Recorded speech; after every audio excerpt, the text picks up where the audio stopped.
ఇది మావయ్య గారి పాత ఇన్హేలర్ కదా. నీ పాకెట్ లోకి ఎలా వచ్చింది యువరాజ్?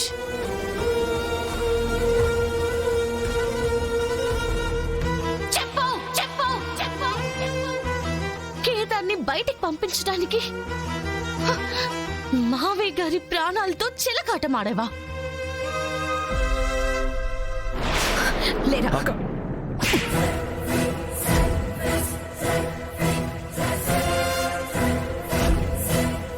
ఎందుకురా? ఎందుకే పనిచేసావు చెప్పు. అక్క అది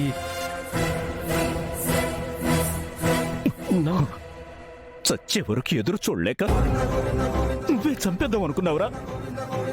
ఆస్తి కోసం కన్న తండ్రి ప్రాణాలు తీద్దాం అనుకున్నావా? నీకేం తక్కువ చేశాన్రా? ఎందుకు ఇలా తయారయ్యావు? అన్ని ఇచ్చినా నువ్వేమో నా ప్రాణాలు తీయాలని చూస్తున్నావు. చిట్టి పేరు కూడా ఇవ్వలేని తండ్రి కోసం వాడు ప్రాణాలు ఇవ్వాలనుకుంటున్నాడు. నేను వాణ్ణి ఎందుకు నమ్ముతానో ఇప్పటికైనా అర్థమవుతోందా?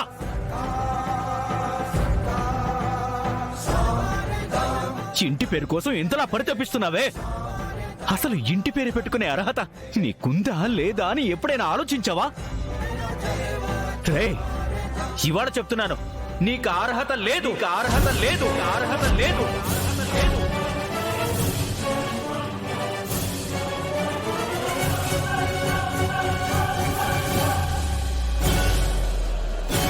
కొడుకంటే వీళ్ళ ఉండాలి, వీళ్ళ ఉండాలి, వీళ్ళ ఉండాలి, వీళ్ళ ఉండాలి.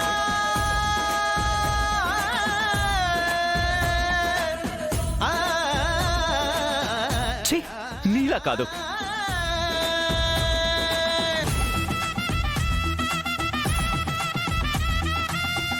నీ మొహం చూడాలంటేనే అసహ్యంగా ఉంది.